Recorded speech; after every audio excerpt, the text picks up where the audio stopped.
What does it mean when we say God is just? What does that mean?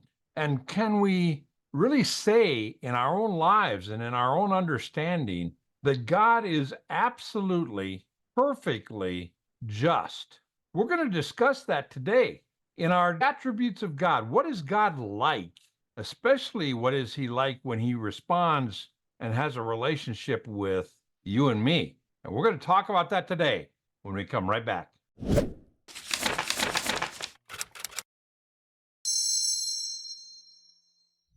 Hi, and welcome to Bible Study with Friends, where our goal is to help you get more impact from your Bible study.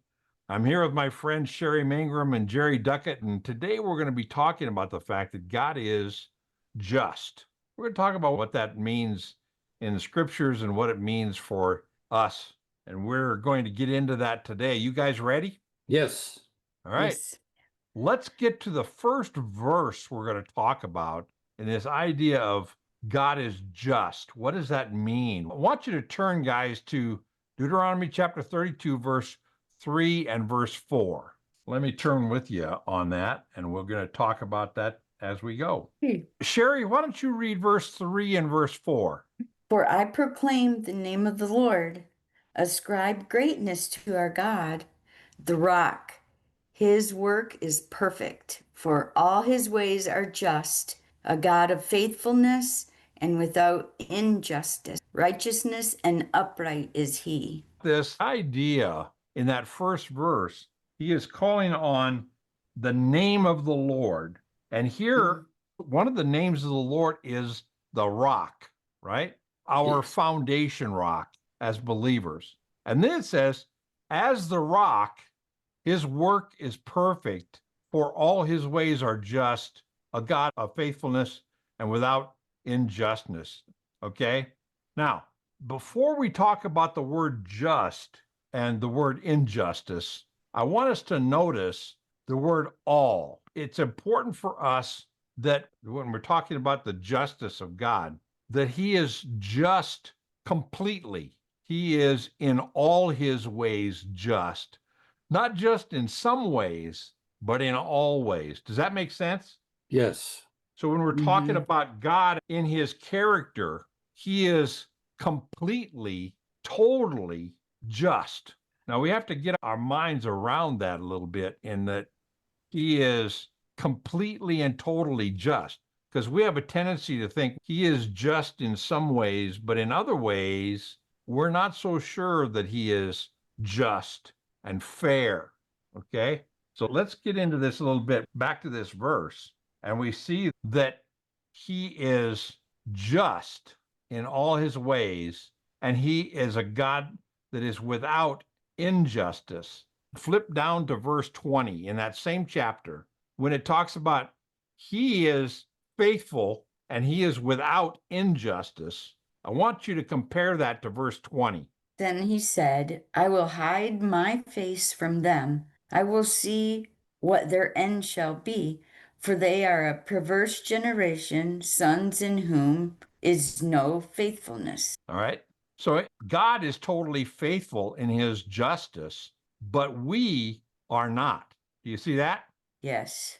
So if we think about that verse and we say, in all his ways, he is just. What does just mean? Okay, one of the first things I did, just to make sure I had a grasp of that, I looked it up in Merriam-Webster's dictionary. The definition is acting or being in conformity with what is morally right and good. And one of the synonyms they had was righteous. Okay.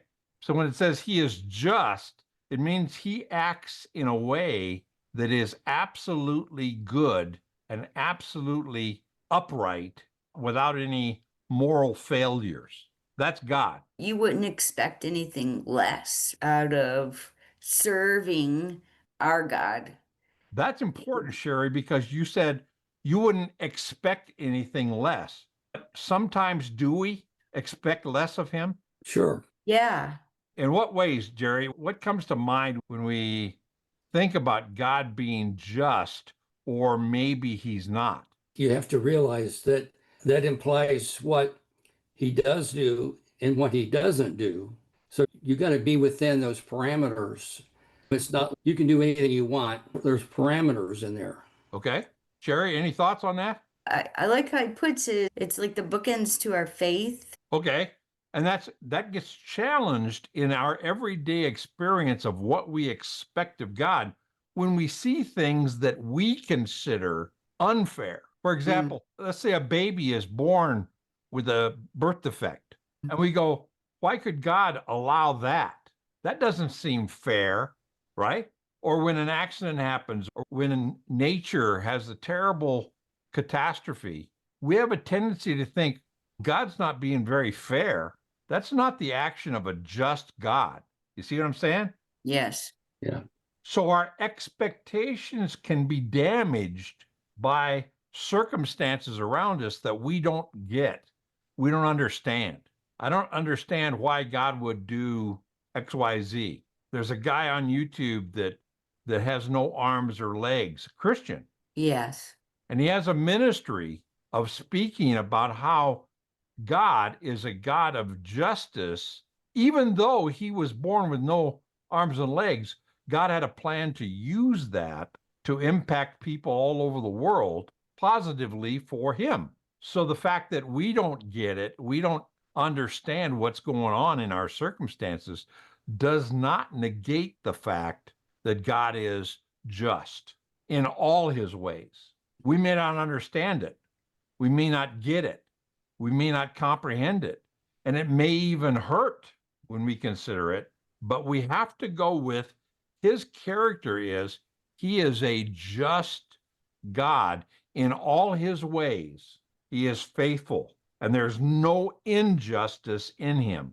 And we have to say, I don't get it. I don't get how God would allow a birth defect, but he has a reason, and his reason is just, even though we don't understand it. Yeah. I have a friend who was quadriplegic, like the lady, Joni Erickson, Erickson. yeah. And I've been reading some of her comments or quotes, and even in her condition, she praises the Lord. And she would cry out Deuteronomy 32, 3 and 4 of praising the name of God, the rock, in whom there is faithfulness and justice in all his ways. She would. And Yeah. people that get it will be able to say that. So it's important for us to consider and for us to get this idea that God, in all ways, in all circumstances, God is powerful and God is just. Yes. Now, it would be dangerous. I was talking to a friend recently about the Roman gods and the Greek gods. They are gods who are powerful, but they're not just. Yeah. They're mean. Yes. They're that's nasty. right. They're jealous. They're acting in a way that shows they are gods that we have created. Yeah. I like how you put Instead of God creating us in his image, we are creating gods in our image. Therefore, they are not just. They may be powerful. So you get what I'm saying? Yeah. Yes, I do. We have to remember and keep in mind, even though we don't understand a circumstance, we have to keep in mind that God is a God who acts justly, who acts, as the definition is, who always acts morally and correctly in a good way, even though we don't understand it. Now let's look at another verse together. Jerry, read Zephaniah chapter 3, verse 5. The Lord is righteous within her. He will also do no injustice. Every morning he brings his justice to light. He does not fail, but the unjust know no shame. Okay, now, first thing I want to explain is who the her is. He's talking about Jerusalem, all right? He's talking about the Lord dwelling in his temple in Jerusalem. And he's saying, in Jerusalem, the Lord is righteous and he will do no injustice. Every morning he brings his justice to light. He does not fail. And then there's a contrast, but the unjust, they have no shame in their dealings. But God will do no injustice. Does that make sense, Jerry, what he's talking about? Yes. I knew it through you when you were reading the idea that the Lord is righteous in her. I do that through you. But that's in talking about Jerusalem, that God acts righteously and there is no injustice in him. Does that make sense? That do you see Right. I stumbled on that within her part too. Yeah, that you go, hey, but and that's the danger of taking a verse out of context, and you have to read back.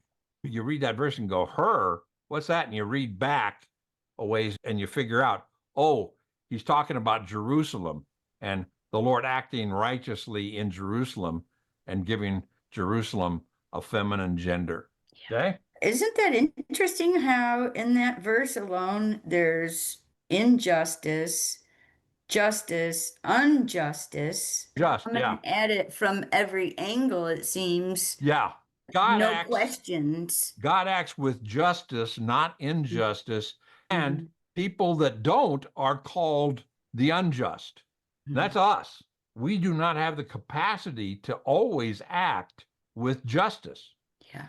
I can remember I treated people unjustly in my life a number of times because why? Because I'm a sinner, right? Now, let's flip all the way to the New Testament. Let's look up Romans chapter 9, verse 14. Go ahead and read that, Sherry. What shall we say then? There is no injustice with God, is there? May it never be. That's may it never be is a great way of saying absolutely not. Okay. That is a good question that we would ask. And Paul is making it clear. When you ask, there is no injustice with God, is there? The answer is absolutely not. Yeah. So, Sherry, I want you to turn to another verse about that same exact thing. Turn back to Second Chronicles. Okay. Chapter 19, verse 7. Now then, let the fear of the Lord be upon you. Be very careful what you do, for the Lord our God will have no part in unrighteousness or partiality or the taking of a bribe. So this idea, be careful what you do because a just God is going to judge that, and he does not take bribes. Now, how do we bribe a just God? God is holy, God is righteous. We're going to talk about that next week. God is just, and he's going to judge me. How would I try to bribe him? The only thing you think of would be, if you do this, I'll do this. Exactly right. We try to bribe him by doing things that would please him, right? Yes. I'm going to get up in the morning and I'm going to read 5 verses. So God, you need to bless me today because I read 5 verses. Now, if I get up in the morning and say, Lord, I'm going to read 5 verses to please you, that's different than saying I'm going to do it to bribe you so that you bless me. You see the difference? We're trying to, we attempt to bribe a just God. And basically, 1 Chronicles 19, verse 7 makes it clear you can't bribe him. Yeah. And especially with a God that knows our hearts, that can read us. He knows when you're trying to bribe him or when you're trying to please him. And that's a completely different thing. Like you said, Jerry, I'll do this if you do this. That's different than saying, I want to please you, Lord, so I'm going to do this. So this idea of pleasing a God that we know is a just, correct acting God. Now let's turn to Psalms. Jerry, turn over to Psalm 33, verse 4 and 5. Just read that for us. For the word of the Lord is upright, and all his work is done in faithfulness. He loves righteousness and justice. The earth is full of the loving kindness of the Lord. Okay, now do you see that? There's another place where it says all, okay? All his work is done in faithfulness. And that verse we read earlier in Deuteronomy, that this faithfulness is connected to justice. Right. And the verse you read, this idea of the earth is full of his righteousness and justice, okay?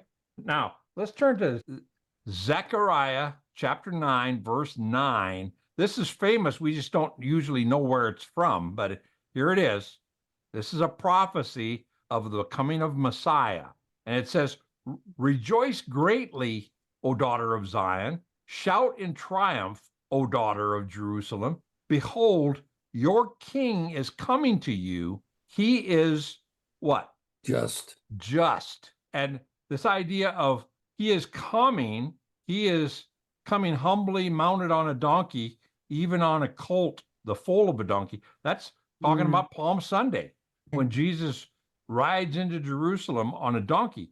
But I want you to notice this. He is just, that's one thing, but he is endowed with salvation. Now, part of being just is he is endowed, or he has as his possession, salvation. And he comes humbly to offer that justice and salvation. That becomes important for us to read and think about. God is just. What does that mean to me? The idea of Jesus coming humbly on a donkey, but he came to be just and to bring salvation. So let's think about, so what? God is just. What does that mean to you and me? Any thoughts on that? God is totally, absolutely, completely fair in his justice. If you say he is going to be completely fair and righteous, he's going to judge justly. What's the problem with that? He is not going to be compassionate. That comes later. First, he's going to be just. To me, the idea of God being just scares me. Yeah. You got to pay for what you've done wrong. Exactly. And if I say God is going to be compassionate and he's going to be loving and he's going to just wink at my sin, then he's not going to be just. You see what I'm saying? Yeah. Right. Yeah. Because ultimately, knowing that he's just frees me up for forgiveness, and knowing that he and his fairness and his just being is going to, what's the word I'm looking for? He's going to judge it all fairly. Okay, he's going to judge it fairly. Now, do you remember when the prophet in the Old Testament comes into the throne room of God? Isaiah 6. What is his reaction? I'm an unclean man with unclean lips. He falls on his face and say, I'm undone. I'm going to die because I'm in the presence of a just, holy God who has to judge sin. Sherry, flip over to Romans chapter 3, verse 23. This is a famous verse, but we missed something in that. For all have sinned and fall short of the glory of God. Okay, so it says everybody is a sinner. When we sin, what's sin described as? Rebellion. No, in that verse. Oh, I'm sorry. What's the rest? What's that rest of the verse say? Get that phrase. We have sinned, and what does sin do? Oh, it causes us to fall short. To fall short of the glory of God. So all of us have sinned, and all of us fall short of the glory of God. So a just God has to look at sin, has to look at us as sinners. The way Isaiah, I am a sinner. I'm going to be killed because I am a sinner. And I can't be in the presence of a just, holy God. So what happens? I am given justice because God says, okay, you're guilty. And as a just God, I'm going to judge that guilt. I'm going to judge that sin. But also to be a loving God and a merciful God and a gracious God, which we're going to talk about later in this series, I'm going to provide a way of that sin to be covered, to be taken care of, so that as a just God, I can give you salvation. Remember the Lord, when he comes on Palm Sunday riding on a donkey, he comes as a just king, but he comes as a king who gives salvation. And the way he does that is not just winking and saying, sin is okay. No, he says, I've got to judge sin. So I'm going to judge my son. In 2 Corinthians chapter 5, verse 21 says, he who knew no sin became sin on our behalf so that we might become the righteousness of God in him. That idea of God being a just God, and therefore he's going, I have got to judge Jerry and Sherry and Len as sinners, but how I'll do that is I'll lovingly provide my son, Jesus Christ, to die on the cross to pay the penalty for that sin. So now when I look at Jerry and Sherry and Len as believers in Jesus, I can say, I can be just and allow them into heaven because Jesus paid the penalty for their sin. Wow. See how that works? Yeah, it's so awesome. It's sometimes I just have to stop and remember Yeah. that. So when we think of God being just, we go, that is scary, but Yeah. he can be just and look at you and me and go, I can absolutely be just and judge you justly because you have accepted the payment that I have offered. Praise God for that. Now, people say God is not very just if he condemns me to hell because I don't accept his son. That's not very fair. What is fair is that God gave his son to pay for our penalty, right? Yes. That makes sense, Jerry, what we're talking about? Yes. Yeah, what came to my mind is I think to fully grasp the meaning of that, you'd have to compare it to a parent and a young child, how they would feel. Yeah, so I've got a stubborn, disobedient child who refuses Right. to obey. Right. I say, okay, son, daughter, if you go in the street, you'll be hit by a car, and I don't want that because I love you. So don't go in the street. That's a command. And that child absolutely stubbornly refuses, and continually I catch him running out in heavy traffic, and I grab him and bring him back. Say, don't go in the street because you'll be hit by a car and it could kill you. Along that same thought is a parent would run out and pick up that child in front of that car. Yeah, let's take that to the extreme and say the parent sees the child run out in the street, stubbornly disobeying, and sees a bus coming, and the parent runs out and grabs the child and throws the child out of the way and gets hit Right. himself. That's Jesus saying, I know that you're going to be hit by the bus of judgment. So I'm going to run out and grab you and throw you back forgiven, and I'm going to die instead. Wow. Good example, Jerry. And God, the Father, saying, I'm going to be just and I can judge my son instead of judging Jerry and Sherry and Lynn. And so Sherry and Jerry and Lynn can rejoice and praise that God is a just God who provided a way for me to stand before him saying, Lord, I know you're a just God, and I know you're going to let me into heaven because I accepted the offer you made to remain a just God and allow your son to die for me. Amen, guys? Amen. Amen. Yep. Studying a just God leads us directly into praise and worship because he's a just God who provided a way for us to get into heaven. If he was a totally just God and there was no way sin was taken care of, we couldn't get into heaven. He's an absolutely holy God. He's an absolutely pure God. And he's a just God. When Jesus came humbly on a donkey, remember? He came with justice, and he came to provide salvation for us. And that's what the triumphal entry was about. He was going into the city to bring us salvation by dying on the cross a week later. Yeah. And I'm so grateful. Listen, if this is the first time you've come to the study of what God is like, I'd recommend that you use this playlist and that you go all the way back to the beginning and see the attributes of God, what he is and what he's like. And listen, we're going to continue in our study next week with the idea of God is righteous. And until then, God bless you.